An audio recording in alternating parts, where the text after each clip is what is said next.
My dear friends, ಈ ಅವಧಿಯಲ್ಲಿ ಪರಿಶಿಷ್ಟ ಜಾತಿಗಳ ದೌರ್ಬಲ್ಯಗಳು ಅಥವಾ ಸಮಸ್ಯೆಗಳು ಅಂತ ಹೇಳ್ತೀವಿ. Problems of disabilities of scheduled caste. ಜಾತಿಯ ಅವುಗಳ ವ್ಯಾಖ್ಯಾನ ನೋಡ್ತಾ ಇದ್ದಾಗ, ಹಿನ್ನೆಲೆ ನೋಡ್ತಾ ಇದ್ದಾಗ ಹೇಳಿದ್ದೀನಿ ನಾನು, ಹೆಂಗೆ ಶೋಷಣೆಗೆ ಒಳಪಟ್ಟಿದ್ರು ಅಂತ ಸಾಕಷ್ಟು ಸಮಸ್ಯೆಗಳು ಅವ್ರನ್ನ ಕಾಡ್ತಾ ಇದ್ದಾರೆ. ಒಂದು ದೌರ್ಬಲ್ಯಗಳಿಗೆ ಅವರು ಒಳಪಟ್ಟಿದ್ದಾರೆ. ಆ ದೌರ್ಬಲ್ಯಗಳನ್ನ ನಾವಿಲ್ಲಿ ಗುರುತಿಸಿಕೊಳ್ತಾ ಇದ್ದೀವಿ. ಅದಕ್ಕೆ 3 ದೌರ್ಬಲ್ಯಗಳಿದ್ದಾವೆ. ಪರಿಶಿಷ್ಟ ಜಾತಿಗಳ ಸಮಸ್ಯೆಗಳು.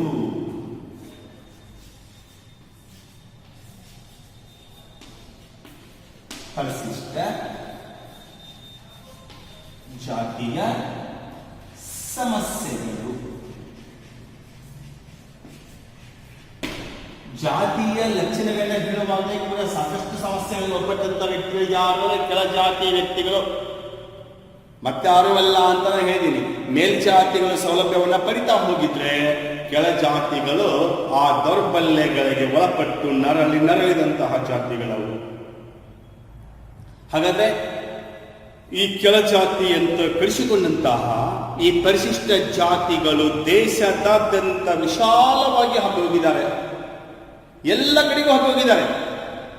ಆದರೆ ಒಂದೊಂದು ರಾಜ್ಯದೊಳಗಡೆ, ಒಂದೊಂದು ಪ್ರದೇಶದೊಳಗಡೆ ಒಂದೊಂದು ತೆರನಾದಂತಹ ಸಮಸ್ಯೆಗಳನ್ನು ಎದುರಿಸ್ತಾ ಇದ್ದಾರೆ. ಎಲ್ಲ ಕಡೆಗೂ ಒಂದೇ ರೀತಿ ಸಮಸ್ಯೆ ಇದೆ ಅಂತ ಹೇಳಕ್ಕಾಗೋದಿಲ್ಲ. ಯಾಕೆ? ಗ್ರಾಮೀಣ ಸಮಾಜ ಭಾರತದ ಗ್ರಾಮೀಣ ಸಮಸ್ಯೆಗಳಂತ ಹೇಳ್ತಾ ಇದ್ದಾಗಲೂ ಕೂಡ ಭಾರತದ ಗ್ರಾಮೀಣ ಸಮಸ್ಯೆ ಎಲ್ಲ ಕಡೆಗೂ ಒಂದೇ ರೀತಿಯಾಗಿಲ್ಲ. ಕೆಲವು ಕಡೆ ರಸ್ತೆ, ಕೆಲವು ಕಡೆ ನೀರು, ಕೆಲವು ಕಡೆ ಬರಗಾಲ, ಕೆಲವು ಕಡೆ ಪ್ರಾಣಿಗಳ ಹಾವಳಿ, ಕೆಲವು ಕಡೆ ಕಳ್ಳಕಾಕರರು, ಕೆಲವು ಕಡೆ ಇನ್ಯಾವ್ಯಾವುದೋ ಸಮಸ್ಯೆ ಕಾಡ್ತಾ ಇದ್ರೆ ಹೇಗೆ ಭಿನ್ನವಾಗಿದೆಯೋ ಹಾಗೆಯೇ ಇಲ್ಲಿಯೂ ಕೂಡ ದೇಶದಾದ್ಯಂತ ವಿಭಿನ್ನ ಬಗೆಯ ಸಮಸ್ಯೆಗಳಿಗೆ ಇವರು ಒಳಪಟ್ಟಿದ್ದಾರೆ. ಅದು ಏಕಪ್ರಕಾರವಾಗಿದೆ ಅಂತ ಹೇಳಕ್ಕಾಗುತ್ತಿಲ್ಲ.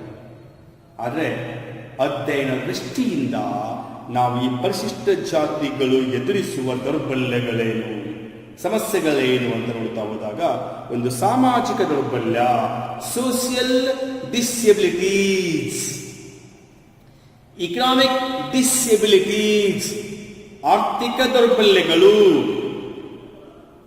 ಧಾರ್ಮಿಕ ದೌರ್ಬಲ್ಯಗಳು ಅಂತ, ರಿಲಿಜಿಯಸ್ ಪ್ರಾಬ್ಲಮ್ಸ್ ಆರ್ ಡಿಸ್ಎಬಿಲಿಟೀಸ್. ಧಾರ್ಮಿಕವಾಗಿ ಅವರ ಸಮಸ್ಯೆಗಳೇನು ಅಥವಾ ಅನರ್ಥಗಳೇನು, ಯಾವ ರೀತಿಯಾಗಿದ್ದಾವೆ ಅಂತ 3 ಪಾಯಿಂಟ್ ಅನ್ನ ಮಾಡಿ ನಾವಿಲ್ಲಿ ಓದ್ತಾ ಇದ್ದೀವಿ. ಕೊನೆದ್ದು ಸಾಮಾಜಿಕ ದೌರ್ಬಲ್ಯಗಳು, ಸೋಷಿಯಲ್ ಡಿಸ್ಎಬಿಲಿಟೀಸ್.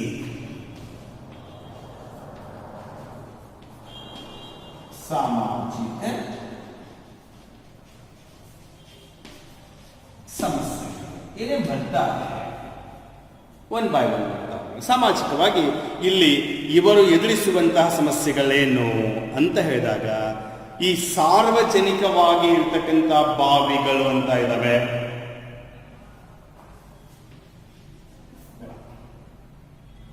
ಸಾರ್ವಜನಿಕ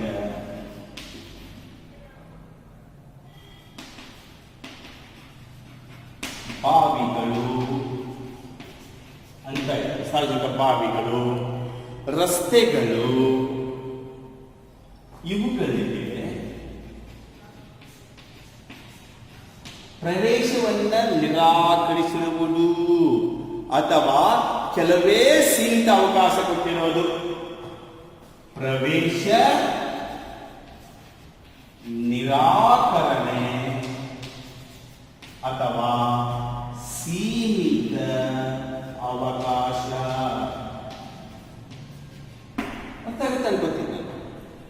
ಈ ಪರಿಶಿಷ್ಟ ಜಾತಿ ವ್ಯಕ್ತಿಗಳು ಅಂತ ಕರೀತಾರಲ್ಲ, ಅವರಿಗೆ ಹಾಕಿರ್ತಕ್ಕಂಥ ದೌರ್ಬಲ್ಯಗಳೇನು ಅಂತ ನೋಡ್ತಾ ಹೋದಾಗ, ಒಂದು ಸಾರ್ವಜನಿಕವಾಗಿರ್ತಕ್ಕಂಥ ಬಾವಿಗಳು, ಕುಡಿಲಿಕ್ಕೆ ಇರ್ತಕ್ಕಂಥ ಬಾವಿಗಳು ಇವತ್ತೆಲ್ಲ ಸರ್ಕಾರಿ ಸೌಲಭ್ಯ ಅಧಿಕವಾಗಿದ್ದಾವೆ. ನಲ್ಲಿಗಳು ಬಂದಿದ್ದಾವೆ, ಬೋರ್ವೆಲ್ ಬಂದಿದ್ದಾವೆ, ಟ್ಯಾಂಕರ್ ಮೂಲಕ ನೀರು ಬರ್ತಾ ಇದೆ. ಮೊದಲಕ್ಕಾಗಿ ಯಾವುದಿಲ್ಲ ಸ್ನೇಹಿತರೆ, ಊರಿಗೆ ಒಂದು ಬಾವಿಗೆ ಒಂದು ಕೆರೆಯೋ ಇದ್ದಿತ್ತು. ಅಲ್ಲಿ ನೀರನ್ನು ತರಬೇಕಂದ್ರೆ ಇವರು ಹೋಗುವಂತಿಲ್ಲ. ಯಾರು ತಂದು ಮ್ಯಾಲುಗಡೆ ಪುಣ್ಯಕ್ಕೆ ಬಿಡೇಕಂತ ಹೇಳ್ತೀವಲ್ಲ, ಹಾಕಿ ಕೊಟ್ಟಿದ್ದನ್ನು ತಗೊಂಡು ಹೋಗ್ಬೇಕು. ಬಾವಿಗೆ ಇಳಿದು ನೀರನ್ನು ತೆಗೆದುಕೊಂಡಿಲ್ಲ. ರಸ್ತೆಗಳು ಎಲ್ಲಿ ನಾ ಎಕ್ಸಾಂಪಲ್ ಕೊಟ್ಟಿದ್ದೆ ನಿಮಗೆ. ಪುನಾ ನಗರದಲ್ಲಿ ಮರಾಠರ ಪೇಶ್ವೆಗಳ ಆಳ್ವಿಕೆ ಇತ್ತಲ್ಲ, ಆ ಆಳ್ವಿಕೆಯ ಕಾಲದಲ್ಲಿ ಬೆಳಗ್ಗೆ 9 ಗಂಟೆ ಮುಂಚೆ ಬರುವಂತಿಲ್ಲ, ಮಧ್ಯಾಹ್ನ 3 ಗಂಟೆ ನಂತರ ಬರುವಂತಿಲ್ಲ ನಿಬಂಧನೆ ಇತ್ತು. ಯಾಕೆ? ರಸ್ತೆ ಹೋಗ್ತೀನಿ ರೀತಿ ಬಿಡೇನಾ? ಹೌದು, ನಿರ್ಬಂಧನೆ ಇತ್ತು.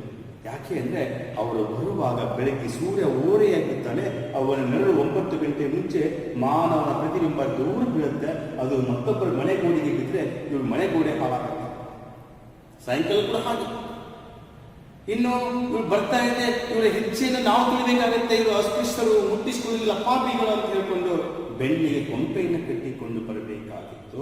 ಅಥವಾ ಈ ಊರ ಬೀದಿಯಲ್ಲಿ ನೀವು ಬರುವಂತಿಲ್ಲ ಅಂತ ಘೋಷಣೆಯನ್ನು ಕೂಡ ಮಾಡಲಾಗಿತ್ತು. ಕೆಲವು ಕಡೆ ಸೀಮಿತ ಅವಕಾಶಗಳಿದ್ರೆ, ಕೆಲವು ಕಡೆ ಸಂಪೂರ್ಣ ಪ್ರವೇಶವನ್ನ ನಿರಾಕರಿಸಿದಂತಹ ಒಂದು ವ್ಯವಸ್ಥೆ ಇತ್ತು ಸ್ನೇಹಿತರೆ. ಅದೇ ಸಾಮಾಜಿಕ ಅನರ್ಥಗಳಲ್ಲಿ ಬರ್ತಕ್ಕಂಥದ್ದೇನು ಅಂದ್ರೆ, ಇವರು ಸಂಚರಿಸುವ ಆ ಸಂಚಾರದ ಮೇಲೂ ಕೂಡ ಕೆಲವು ನಿರ್ಬಂಧನೆಗಳಿದ್ದುವು. ಎಂತ? ಉನ್ನತ ಜಾತಿಯವರ ಮನೆಯ ಹತ್ತಿರ ರಸ್ತೆಗಳಲ್ಲಿ ಅವರು ಸಂಚರಿಸುವುದು ನಿಷೇಧವಾಗಿತ್ತು. ಹೇಗಿದೆ ನೋಡಿ, ಈ ಉನ್ನತ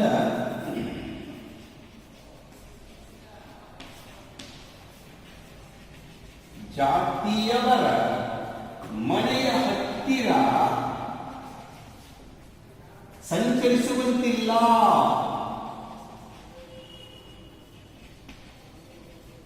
ಯಾಕೆ?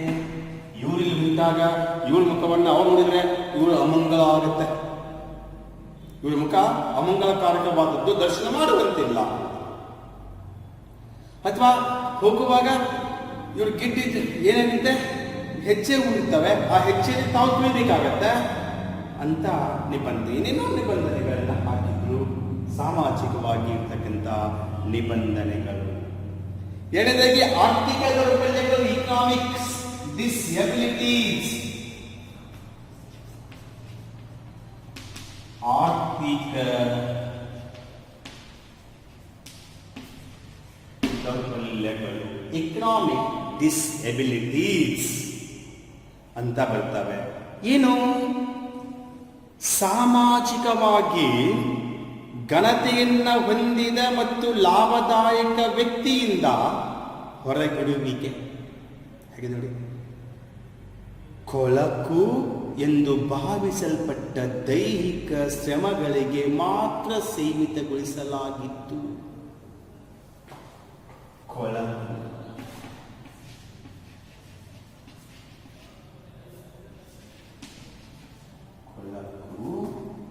ಹಾಗೂ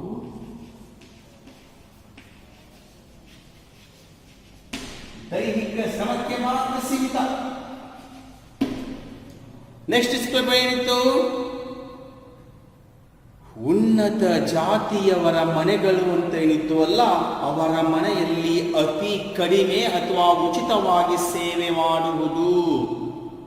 ಅವರಿಗಾಗಿ ಎಲ್ಲ ಬಗೆಯ ದೈಹಿಕ ಶ್ರಮಗಳಿಗೆ ಸ್ಥಳಗಳು. ನೋಡಿ ಹೇಗಿದೆ. ಏನಿ ಉನ್ನತ ಜಾತಿಗಳು ಅಂತ ಇತ್ತಲ್ಲ, ಈ ಉನ್ನತ ಜಾತಿಗಳ ಮನೆಗಳಲ್ಲಿ ಕಡಿಮೆ ಕೂಲಿಗೆ, ಕಡಿಮೆ ಸಂಬಳ ಅಥವಾ ಉಚಿತವಾಗಿ ಹಾಗೂ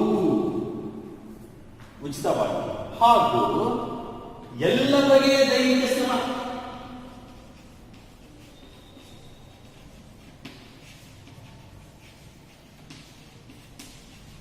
ಎಲ್ಲ ಬಗೆಯ ದೈಹಿಕ ಶ್ರಮ ಮಾಡಲಿಕ್ಕೆ ಸಿದ್ಧ.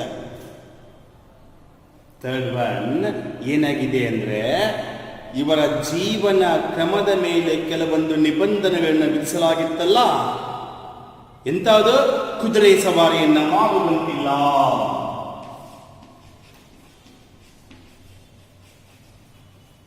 ಕುದುರೆ ಸವಾರಿ ಸೈಕಲ್ ಸವಾರಿಯನ್ನ ಮಾಡುವಂತಿಲ್ಲ, ಚಿನ್ನ ಬೆಳ್ಳಿಯ ಆಭರಣವನ್ನು ಧರಿಸುವಂತಿಲ್ಲ.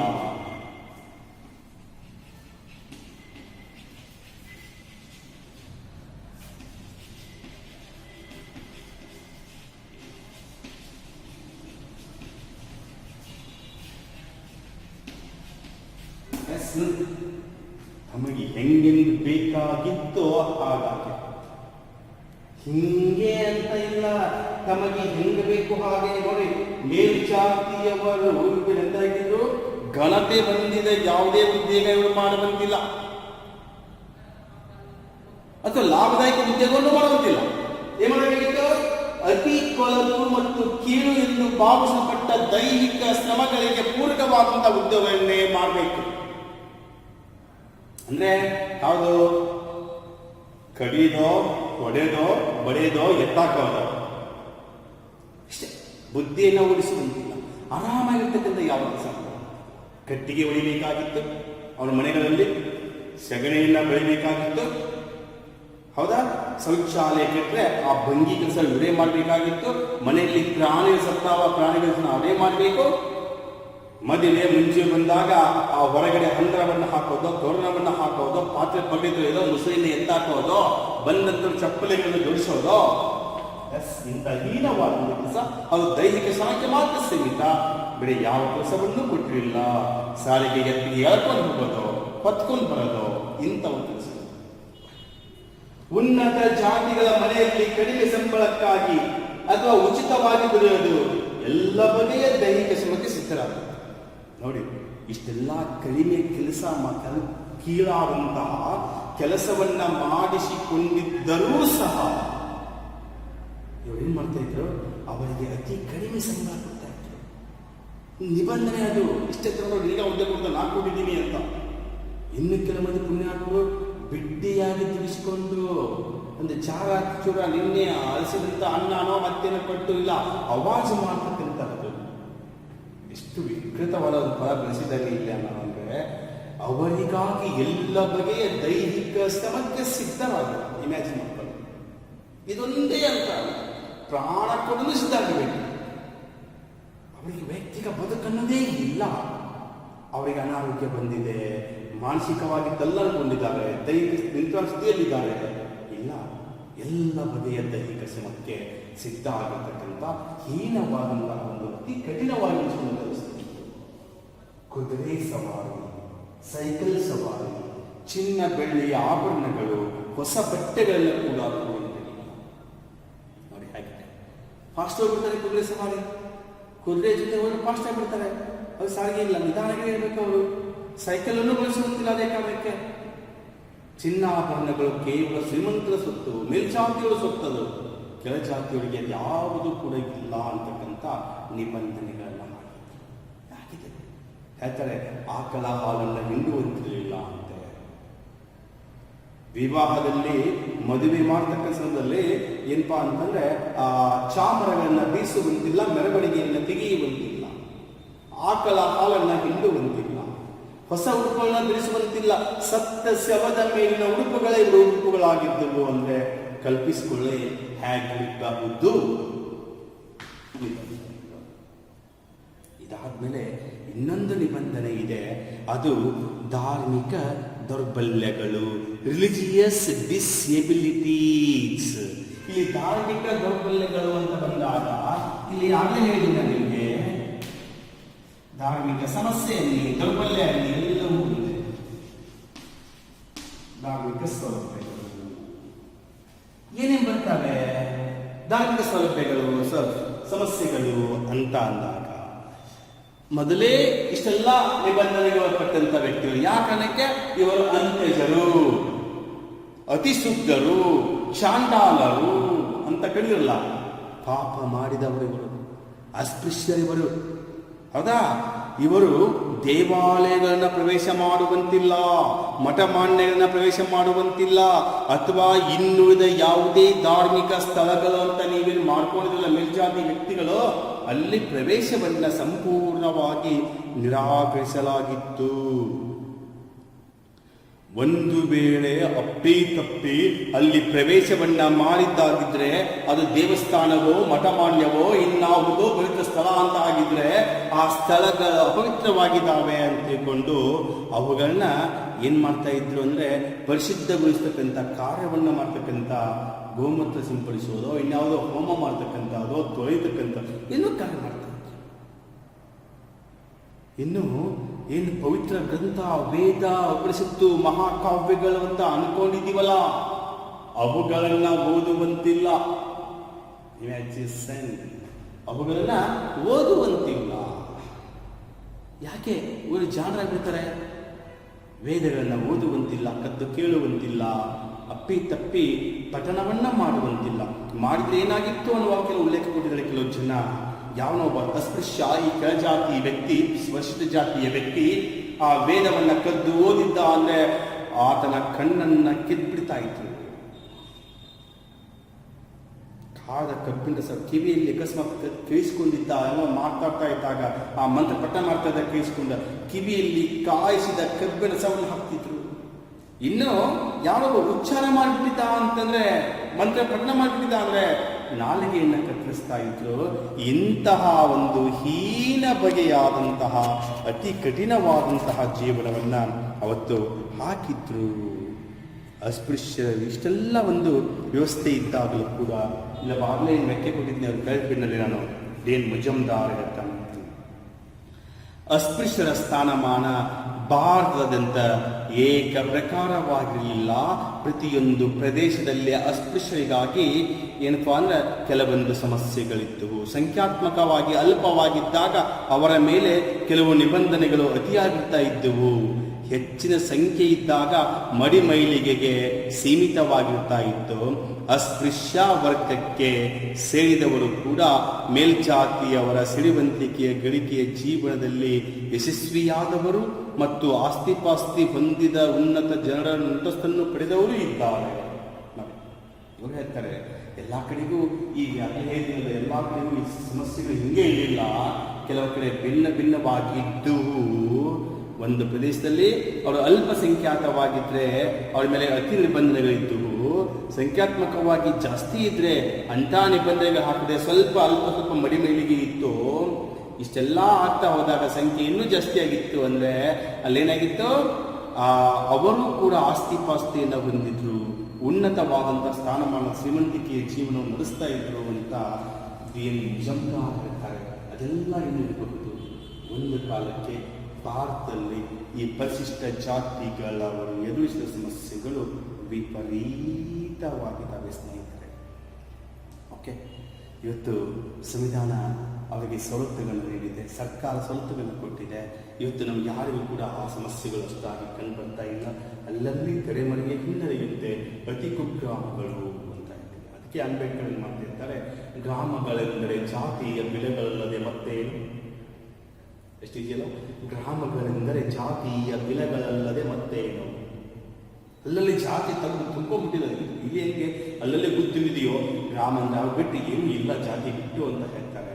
ಇಷ್ಟು ಪರಿಸರದಷ್ಟು ನೆನಪುಗಳು 3 ಸಮಸ್ಯೆ, ಒಂದು ಸಾಮಾಜಿಕ ಸಮಸ್ಯೆ, ಒಂದು ಧಾರ್ಮಿಕ ಸಮಾಜ ಸಮಸ್ಯೆ ಒಳಗೆ ಏನಿದಾವೆ 2 ಬರ್ತವೆ, ಆರ್ಥಿಕ ಸಮಸ್ಯೆ ಒಳಗೆ 2, 3, ಆಮೇಲೆ ಧಾರ್ಮಿಕ ಸಮಸ್ಯೆ ಒಳಗೆ ಮತ್ತೆ ಒಂದಷ್ಟು 7 ಪಾಯಿಂಟ್ ನೋಡಿಕೊಂಡು ಈ 5 ಮಾರ್ಕ್ಸಿಗೆ ಇದನ್ನ ತಮಗೆ ಪ್ರಶ್ನೆಗಳನ್ನ ಕೇಳಬಹುದು. ಸೊ ಇದ್ರ ಬಗ್ಗೆ ಸ್ಪಷ್ಟವಾಗಿ ಇಟ್ಕೊಳ್ಳಿ. ನೆಕ್ಸ್ಟ್ ಪೀಳಿಗೆ ಬಂದಾಗ, ನೆಕ್ಸ್ಟ್ ಅವಧಿ ಒಳಗಡೆ ಇನ್ನೊಂದು ಇದನ್ನೇ ಹೋಲುವಂತಹ ಆ ಒಂದು ಪರಿಶಿಷ್ಟ ವರ್ಗ, ಪಂಗಡ, ಎಸ್ಟಿ, ಟ್ರೈಬ್ಸ್ ಅಂತ ಕರಿತೀವಿ. ಅದ್ರ ಬಗ್ಗೆ ನೋಡಿ, ಯಾರು ಪರಿಶಿಷ್ಟ ಪಂಗಡದವರು ಅಂತ. Okay, thank you, bye.